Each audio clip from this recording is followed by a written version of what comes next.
Ah yes, the Vietnam War, the only war America has ever lost, unless you count getting involved in Iraq. This war was very avoidable and could probably be best summed up in the phrase, "Wow, that sure was a goof." The Vietnam War was bad for America not only because we lost nearly 60,000 U.S. soldiers, but because if we never got involved, a rather short-lived recession could have easily been avoided.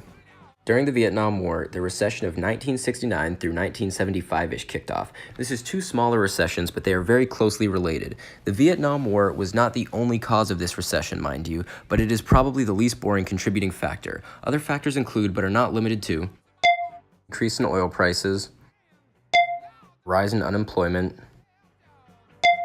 cuts to leisurely spending, rises in inflation and stagflation, and of course, stock market crashes.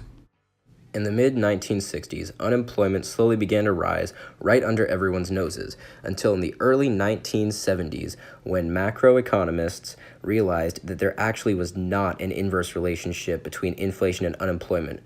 Prices began to rise shortly after unemployment began to spike, due to the fact that this happened to coincide with the hike in Arabic oil price. This was combated by economists realizing that higher prices equals more demand, and more demand equals the need for more employees. If companies were making more money while prices were rising, employees would be getting paid more money. Another factor in this period of recession was the rise in oil prices. We joke about how America will attack anyone that has oil, but we really have always loved oil. In the 1970s, we had a more professional relationship with the Middle East, and when Arab oil producers put an embargo, an official ban on trade or other commercial activities in another country on their oil, America truly suffered. Oil prices had quadrupled from $3 a gallon to a jaw-dropping $12 a gallon.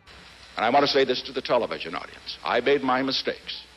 But in the year 1973, the Watergate scandal, which was previously discussed in a group presentation on Nixon at some point in this class, occurred, which shook people's faith in stocks and bonds and had them going back to gold. This hurt the stock market deeply. The biggest contributing factor in the 1974 through 1975 recession was this. I've earned everything I've got. President? Yes, sir. What overall effect did this have on our country? Well, these two close, smaller recessions ended the second economic expansion in U.S. history and showed us the true cost of war, as well as how much we rely on oil from foreign countries. During the 1969 through 1970 recession, GDP was at negative 0.7% in the first quarter, 0.7% in the second quarter, and 3.6% in the third quarter, and 4.0% in the fourth quarter. Unemployment peaked at around 6.1% in December of 1970.